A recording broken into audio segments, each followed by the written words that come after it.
আসসালামু আলাইকুম সবাইকে। আশা করি সবাই বেশ ভালো আছেন। কি দুর্দান্ত একটা ম্যাচ দেখলাম বার্সেলোনার। এই বার্সেলোনা বেনফিকার মাঠে যে 1-0 গোলে জিতে আসছে। এই বেনফিকাকেই এর আগের যখন আপনার গ্রুপ স্টেজে বার্সেলোনা কিন্তু শেষে একদম বৃষ্টি বিঘ্নিত ম্যাচে রাফিনহার গোলে জিতে আসছিল। কিন্তু এই ম্যাচটার কৃতিত্ব, এই ম্যাচটার হিস্ট্রি সম্পূর্ণ ডিফারেন্ট। দেখেন বার্সেলোনা শুরুতেই কিন্তু আসলে লিসবনের মাঠে আপনার বেনফিকার মাঠে খেলা প্রথমেই কিন্তু খুব একটা সাজানো ফুটবল খেলা আমরা কিন্তু দেখতে পারি না। বেনফিকার একটা দাপট দেখতেছিলাম। এরপরে যখন আসলে পাউ কুবার্স এটা লাল কার্ড খেয়ে যায়, তখন মনে হচ্ছিল আজকে বার্সেলোনার মনে হয় সাড়ে সর্বনাশটা হয়েই গেছে। তখন হানসি ফ্লিকের চেহারা দিকে তাকাইলে বোঝা যাচ্ছিল যে এই ম্যাচটা বাঁচাবে আসলে কে। এই ম্যাচটা না ড্র করা সম্ভব, না জিতা সম্ভব। কত বড় ব্যবধানে হারবো এই চিন্তা ভাবনা, এই সংখ্যাটা হানসি ফ্লিকের চেহারা দিকে তাকায় বোঝা যাচ্ছিল। এবং টোটাল টিমের ভিতরে এমন একটা কালো ছায়া নেমে আসছিল, মনে হচ্ছিল কিছুক্ষণ পরে প্রচুর বেগে ঝড় আসতে যাচ্ছে। কিন্তু কোথায় ঝড়?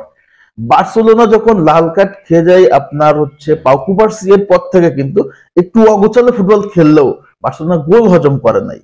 বার্সেলোনা গোল হজম করে নাই এবং এই কৃতিত্বটা দিতে হবে বার্সেলোনার গোলকিপার সেজনিকে। ভাই, অতি মানবীয় সেভ কাকে বলে?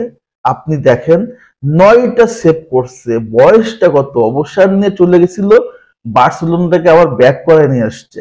আসার পর থেকে রেগুলার যে পারফরমেন্স দিচ্ছে সেটা এক কথায় outstanding, mind blowing.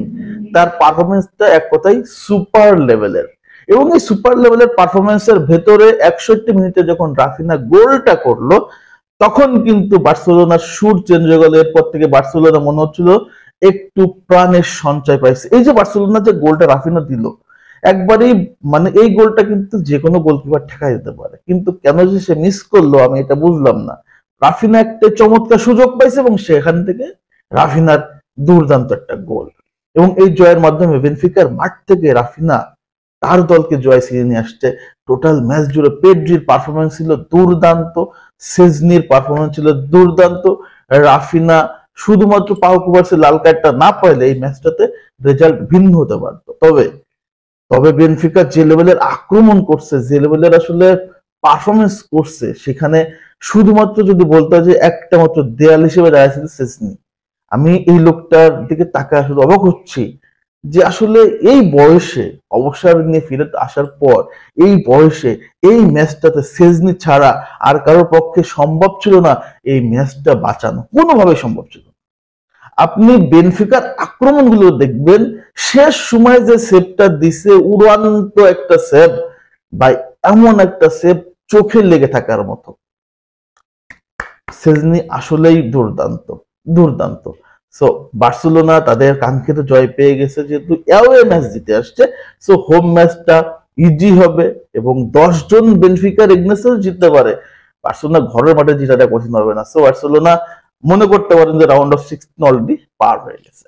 So man of the match হয়েছে পেড্রি, বাট হওয়া উচিত ছিল হয় রাফিনা অথবা সেজনির। তো যাই হোক, দেখা যাক কি হয়। তবে বার্সেলোনার পারফরমেন্সটা আসলে দুর্দান্ত ছিল এবং এই যে 10 জন প্লেয়ার নিয়ে পুরো ম্যাচটা খেলাটা সহজ ব্যাপার না, এবং সেটা প্রমাণ করছে বার্সেলোনা।